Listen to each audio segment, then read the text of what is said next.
Welcome to module 52 of Database Management Systems course in the IIT Madras online BSc program. In the last module, we have started talking about backup requirements, why backup is essential, and analyzed different backup strategies and respective schedules. We noticed that it is relatively easy to think about various cold backup strategies, but we also need hot backup of transaction logs to help recovering from the failures at any point of time to keep the database consistent. So, we will start in this module discussing about the possible sources of failure for transactions in the database and the various strategies that can be used for recovery from these failures to keep the atomicity, consistency and durability in mind. And this will be primarily based on recovery schemes based on logging, and please keep this in mind that this module will assume that at a time only a single transaction is working. In the next module, we will take up the case of the similar situations when one or two or more transactions are in operation or the transactions are concurrent. So, we will talk about failure classification, we will talk about certain types of storage also, recovery, atomicity and log based recovery. Okay. Failure classification, the first thing. So, all databases do read writes within a transaction, we know, and transactions have to follow acid properties, atomicity, all or nothing, we have to guarantee, consistency, which will preserve database integrity, isolation, which ensures that transactions running concurrently must appear as if they are running alone, and durability, which will result in a correct database in case of failure also, does not allow you to lose data. So, concurrency control that we have done last week guarantees that we have isolation and thereby contributes towards consistency. Application programs also have to guarantee consistency. If application program does some inconsistent logic, like in terms of making a transfer of 50 rupees from account A to account B, if it deducts 50 rupees from one account and credits 40 rupees to another account, database will become consistent and no common strategy can do anything. That is an application programming error. So, it has to take care of that. And the recovery subsystems are critical to guarantee the atomicity, durability, thereby contributing to the consistency. That is the basic perspective that we are coming from. So, failures can be of multiple types. Transactions can fail because of logical errors, the kind of errors I was talking of, or system errors. For example, we have seen situations like the database system may terminate an active transaction because it has got into a deadlock, right. So, these are the reasons the transaction can fail. It could fail due to system crash, you have a power failure, right. So, that causes the system to crash, and naturally fail stop assumption is good to make, right. Non-volatile storage contents are assumed to be not corrupted during the result of a system crash. It is considered that disks will not fail according to due to the system crash. There are a lot of checks and balances for that. But it can also fail, for example, a head crash or a similar disk failure will destroy all or part of the disk storage. This destruction is normally assumed to be detectable, that it should be possible that this is going to happen or has happened, and checksums will primarily detect these kind of failures. So, these are the different types of transaction failure, system failure, disk failure, three main parts. Now, in case of a failure, how do we recover? So, consider a transaction of data transfer. So, there are two updates, subtract 50 from A and add 50 to B, right. So, what are the things that can happen? That failure may occur after one of these modifications have been made, but before both have been made. If both are made, then things are okay, but one has been done, but the other has not been done. modifying the database, ensuring that the transaction will commit, leave the database in an inconsistent state in that case, right. Also, not modifying the database may result in lost updates just after, if the failure occurs just after transaction commits. Logically we are thinking the transaction has committed, database has got updated. Nice to think, but it is finally a physical electronic system. So, there is going to be several machine cycles between the transaction executing the commit and actually the data getting written in the persistent database. A failure can happen in between that. So, your view will be that transaction has committed, but actually the data has not been modified. So, recovery are strategies for handling that, and there are two parts to it. One part is you have to do certain things during the normal transaction processing, so that you have enough information to recover from failures. See, there is no magic. If you do not know what had gone in, what we are trying to do when you fail, then you will never be able to come back and correct that. So, you have to take some actions to record enough information about what happened before the failure, and then the actions that are taken only if a failure occurs to recover the database based on the information that you have recorded during the normal transaction. And this will ensure the ACID properties of the transactions, particularly the atomicity, consistency and durability properties of the transactions. So, that is in principle that is a recovery strategy. Now, before we go into how we do that, let us look at the storages we are dealing with. The first two types are known to you: volatile storage, which evaporates if I have a system crash, main memory, cache memory and so on. Non-volatile storage, which should survive the system crash, disk, tape, flash, non-volatile, that is battery backed RAM or things like that. It may still fail, losing the data, but less frequently. So, it is that way more reliable, I should say. And then you have the concept of a stable storage. Stable storage, you can think of as a kind of a mythical concept of a storage, where you say that it will survive all failures, no matter, it is not a question of system crash, not a question of non-volatile storage crash, it is not a question of disk head crash, nothing, it will survive everything. How do you have this kind of a mythical system? You cannot have an ideally stable storage, but you can have an approximation to that by maintaining multiple copies on distinct non-volatile media. That is a simple thing, just have multiple copies.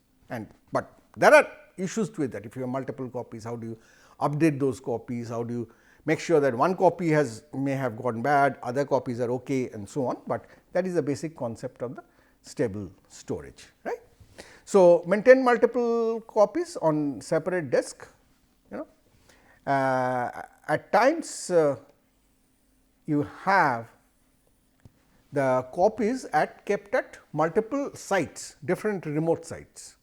For example, you may if you have 3 disk copies in the same building or in the same room, then a fire happens or a flooding happens, earthquake happens, and so usually depending on the criticality of the data, you choose a remote site to keep this.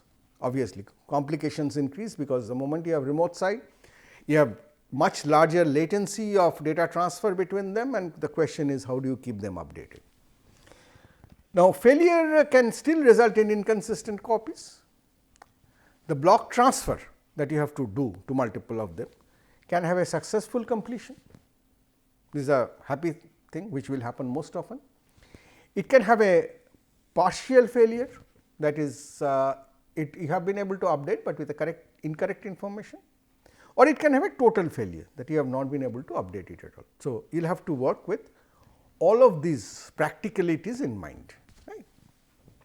So, typical output operation, assuming that lower below I have tried to just give you a schematic diagram. So, you have the main memory in which a local recovery manager is working, which use the database buffer manager we talked about earlier, and it has the database buffers which are volatile.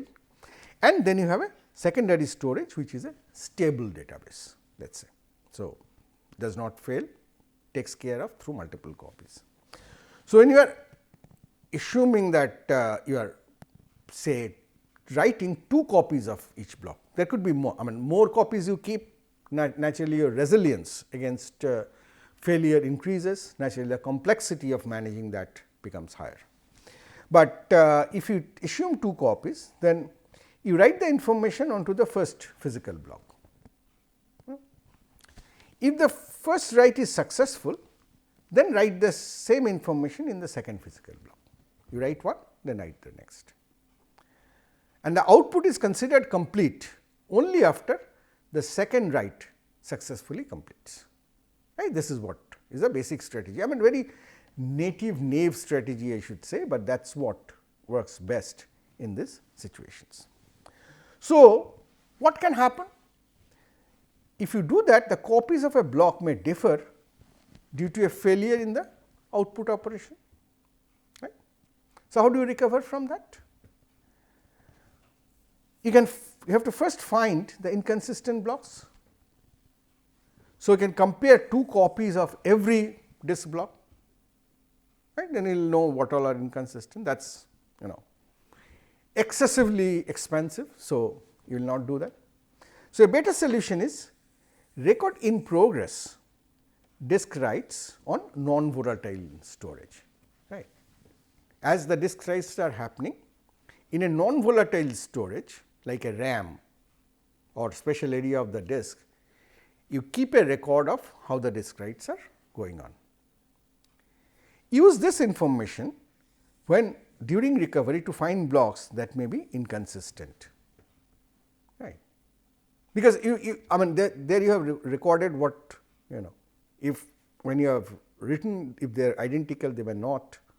So, when you have to recover, you just pick up those where you recorded that they are not identical, right? And this is a strategy which is used in the RAID systems. We will discuss more about that. We have almost a full module discussing this later on. Now, finding that they are not consistent, if either copy is inconsistent and is found to have an error. How do you know an error? It has a bad checksum. We had talked about this, that the hash value is kept as a checksum.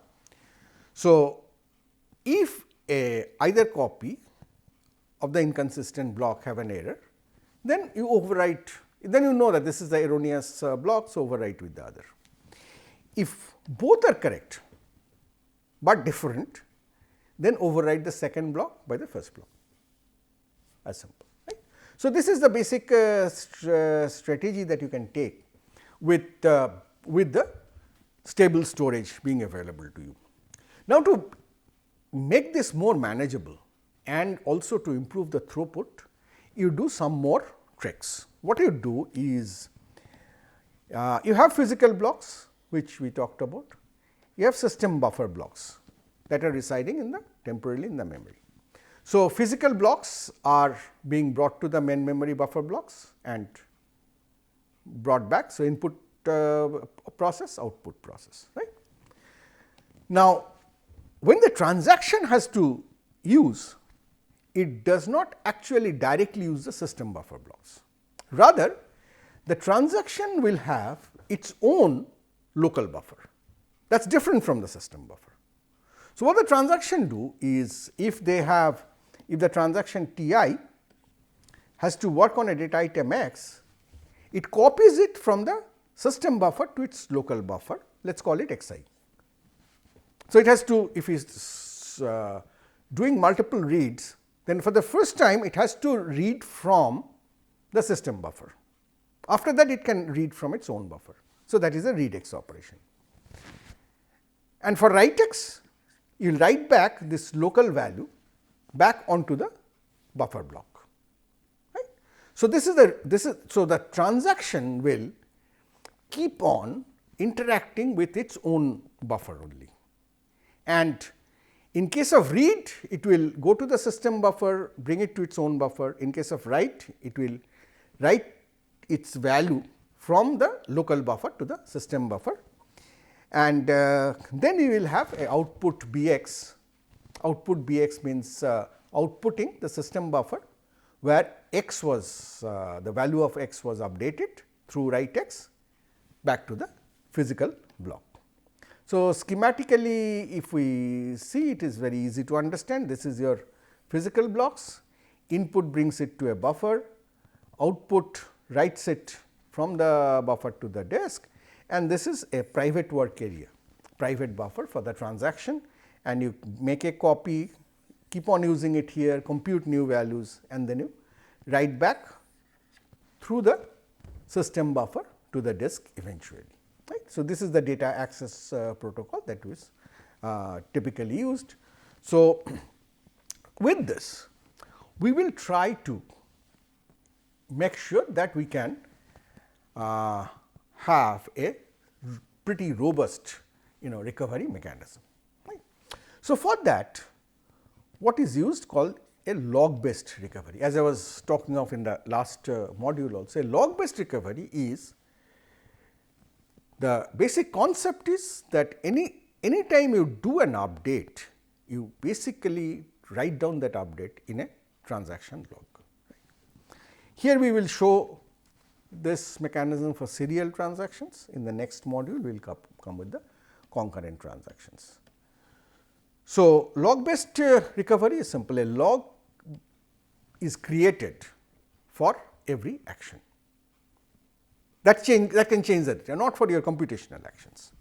So, what you write on the log is called a log record, and it is of this form. When you start the transaction, you write TI. TI is the identity of the transaction, TI start. So, in the log you will have an entry TI start. Then before TI executes write x, what will write x do? Write x will take the value of xi from your transaction buffer to the system buffer, so that subsequently it can be written to the disk. Before you do this, you write a log record. What is this log record? It says what is the transaction, what is the variable for which you are writing the value, then what is the old value, what is the current existing value of that variable, and what is the value that you are changing it to, the old value to new value. So, you see, this is why it is called logging, because when the write x will just deal with the new value, erasing the old value, because it has to, that is what the database requirement is. But in the transaction log, you are keeping a record of what it has changed from. It has changed to V2, but you are keeping a record of the fact that it is changing from V1, which means that if you have to undo somehow, roll back the transaction, roll back this write x, then you will be able to know that the previous value of x was V1. Right? When the transaction finishes the last statement, you write transaction commit, TI commit. This is the basic structure again. Here these things are the same in the memory, this also is the same, but you have along with your database buffers, now you have the log buffers that you write to. And in addition to your stable database, now you have in the secondary a stable log. Right? So, you are keeping a journal entry for everything that you are doing, an audit trail for everything that you are doing. Now, the question naturally is that with this, how do you make the actual database modifications? There are two schemes. One is immediate modification, which allows updates of an uncommitted transaction to be made to the buffer or to the disk itself before the transaction commits. When the value is available, it could. So, as soon as the log record has been created, we assume that the log record is directly output to the stable storage, and the update of the blocks of the disk storage or tape can any time before the transaction commits or even after the transaction commits. Deferred modification performs updates only at the time of transaction commit. So, this simplifies some aspects of the recovery, but has an overhead of storing a large number of local copy, because you are not updating anything during the transaction. So, for a big transaction, this has an overhead of local copies. So, we will in this course talk only about the first case, that is the immediate modification scheme. Right. So, let us. So, transaction commit, you understand, a transaction is said to have committed. Now, we are getting little bit fine grained. When is a transaction committed? When its commit log record is output to the table storage, because its values that have been generated, that are being written, may or may not have been updated in the final buffers and disk, but its commit log record to the output storage, stable storage, must be complete, so that there is a record of the fact that the transaction has committed. Right? And that also needs that all previous log records of the transaction must have been output already. Right? You are doing different kinds of buffering in between. Right? So, the actual time when these writes in the final stable database happens of the values and so on are not in your control. But what is in your control is the sequence of actions that you are taking in the transaction, making sure that they are recorded in that order in the transaction log. And only after all those recording, when your commit log record is output to the stable storage, you actually say that that is the point the transaction has committed. Whereas, the writes performed by this transaction may still be in the buffer, may be output later on. Right? So, keeping this in condition, you will have to think about the logs. Keeping this in mind, you will have to think about what could be the situation when a failure happens, and accordingly what you will need to do for the recovery. So, let us look at an example for this basic log process. So, a transaction has started T0, so it says start, then it is writing 950 to A. Right?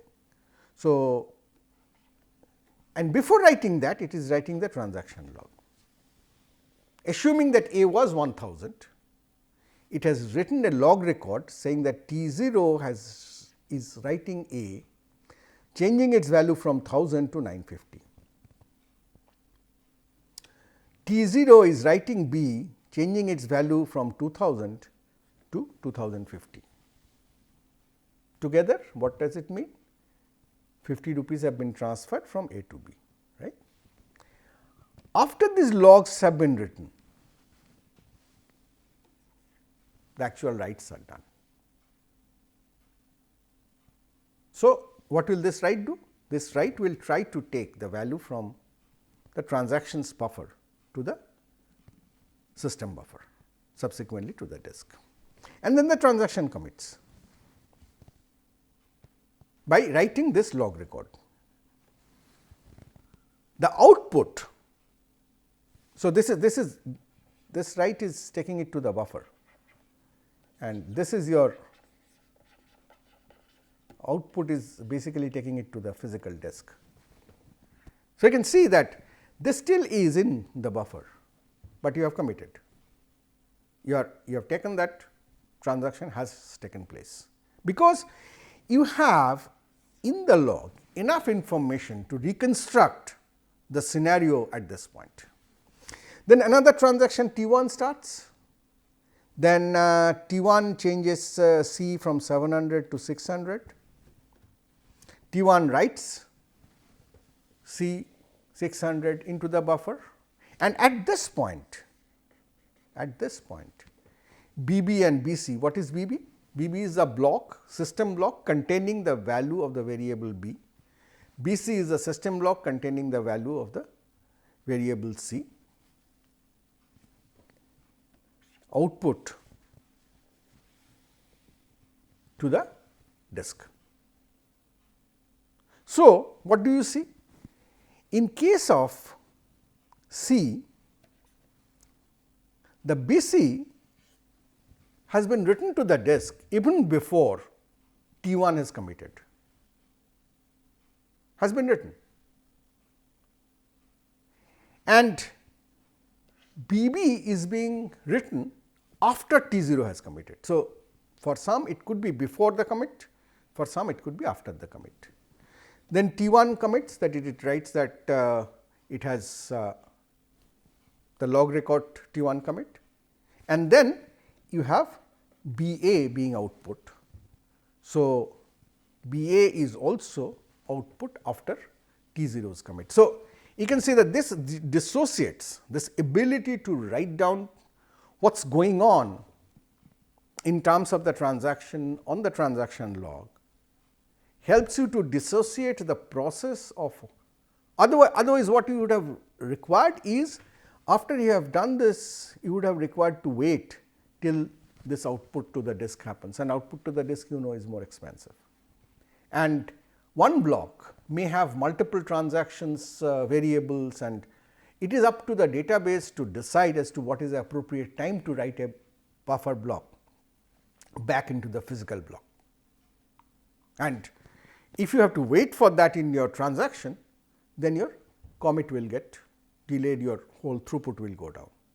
Similarly, if you do not allow something that you have already generated, for which you have logically done a write, if you do not allow that to be written to the disk right in here, then you cannot take advantage of the fact that possibly BC is being written at this point of time, because it already has several changes of several variables due to other transactions. So, if you do not allow BC to be written before T1 commits, you will delay the output process. So, the first one delays the transaction commit process, the second one delays the output process. But using the entire of this log mechanism, you have got the freedom, because it does not matter in which order they write, you exactly know what logically has been done. So, that is a basic beauty of the mechanism. So, there are two other operations that you can do now. So, this is in a normal operation what will happen. So, one is undo log of a record. Undo log will do the reverse. It will write the old value back to x. Redo log will write a new V2 to x. Right. So, what are the redo undo transaction? An undo transaction restores the value of all data items updated to Ti from their old value, going backwards from the point it is from the last log record, because log records have been done forward. Just think about it very undo redo is something we keep on doing on a regular basis. Suppose you are editing a file in Word, you are typing and you have made mistakes. What do you do? Control Z. What is Control Z? Is undo. That changes the last, that undoes the last changes done. You see that the previous one also wrong, you can do another undo, that does the previous one. So, you are as if going back. So, what does Word do? It keeps a log of what all changes you are writing, and every time you do Control Z undo, it just goes back and applies that, gets you back to that previous value. You have deleted a word, it gets back the old word that you have deleted and written a new one. So, that is getting back the old value. And after having done Control Z for 5 steps, so you say, okay, the 5th step you did not want to undo, mistakenly you have undone. So, what do? You do Control Y. Right? So, this is Control Y is redo. So, it reapplies what you have already undone. Right? So, this is exactly the same thing. Obviously, when you do redo, you do not do a logging, because it is already there in your previous log. So, it can be used in two different circumstances. When one is undo is used for transaction rollback during normal operation, you are doing a normal operation and you have a rollback. Okay. So, you will always need to do undo, you will not redo. But when you need to do recovery from failure, you will need to do undo as well as redo, right? Because certain things which have got lost, which were done, but have got lost, have to be redone. So, you need to do redo to be fully recovered. So, in a normal transaction to be rolled back, scan log backward from the end, perform undo by writing V1 to X, write the log record. This is called the compensation log record that you have undone. So, you will also have to create that requirement. And how long would you go? You will go up to the beginning. That is the reason you wrote where TI started. So, when you reach this, going backwards, when you reach TI start, you know everything has been undone.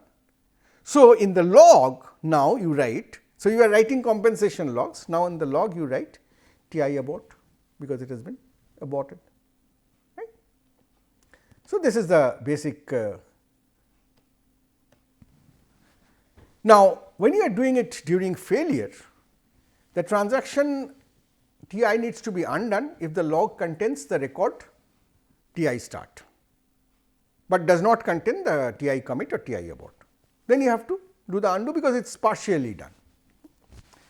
But if we have to do, you have to redo this if it contains TI start as well as TI commit or TI abort. So, first case is it has not completed the whole thing. So, you know that changes have not fully happened. So, you just do undo. But if you have start as well as end, which is start as well as commit or abort, whichever is the case, then you will have to redo that whole thing to get the effect back, and this is a process which is called repeating the history. Okay. So, here are some examples. For example, here in A, undo T0, B will be restored to 1000 if you undo, and A will be restored to, B will be restored to 2000, A will be restored to 1000, and you will write a log record T0 B 2000, T0 A 2000, 1000 and T0 abort. So, similarly, you can take each case and be convinced that this is how the recording of undo redo will go. Now, when you are undoing, redoing and undoing all transactions, if you have to do it for the entire log, that will be very slow. Okay. So, what you do is you create some checkpoints so that you can streamline this recovery process. Checkpoints are like some points in time where you say this is a checkpoint, where you stop all updates, there is nothing is happening. So, output all log records currently residing in memory into stable storage, output all modified blocks to the disk, and write a log record checkpoint L. So, what you are saying that at this point, see, this is not possible at every point, because you are every moment some changes are happening. So, you have to first stop the changes to happen and then checkpoint to write back everything you had in the buffers at that point and mark that this is my checkpoint, and at that time obviously there will be some transactions which will still be active, right. So, you have to checkpoint is the next that you start. So, what will this, the advantage that checkpoint will give you is when you do recovery, you do not have to look at all transactions. You have to look at transactions that started before the checkpoint, but completed after that checkpoint, or the transactions that started after that checkpoint. That will be enough. Let us look at an example. Let's say. So, you have a checkpoint here, you have another checkpoint here. So, if you I am sorry, this is a checkpoint and this is a failure, this is a point at which failure has happened. So, what have you done at this point? You have written down all buffers, everything, started it, and you have kept a track that T2 was in execution at that time. Right? So, all transactions have been committed that had completed before the checkpoint. So, T1 has been committed, so it can be ignored, because you already at the checkpoint you have had everything updated in the stable storage. The transactions that are what has failed? This has not been updated, it had started, but did not finish, it was the L, and this transaction which had started after the checkpoint and finished. So, these are the transactions which have finished since the last checkpoint before the failure. So, you will have to again perform them. That is the need for the redo. Transaction T4 started after this checkpoint, but has not finished. So, you have to undo that, because its effects are still not frozen. So, this is the simple idea of the checkpoint. So, naturally again the cost benefit has to, if you checkpoint very often, then your system throughput will go down, because you have to stop everything to do the checkpointing.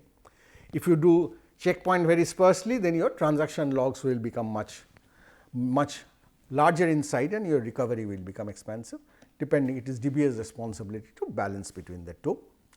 So, that brings us to the end of this module, where we have discussed about different types of failures, and particularly the use of logs, transaction logs in recovery, and illustrated with serial transaction.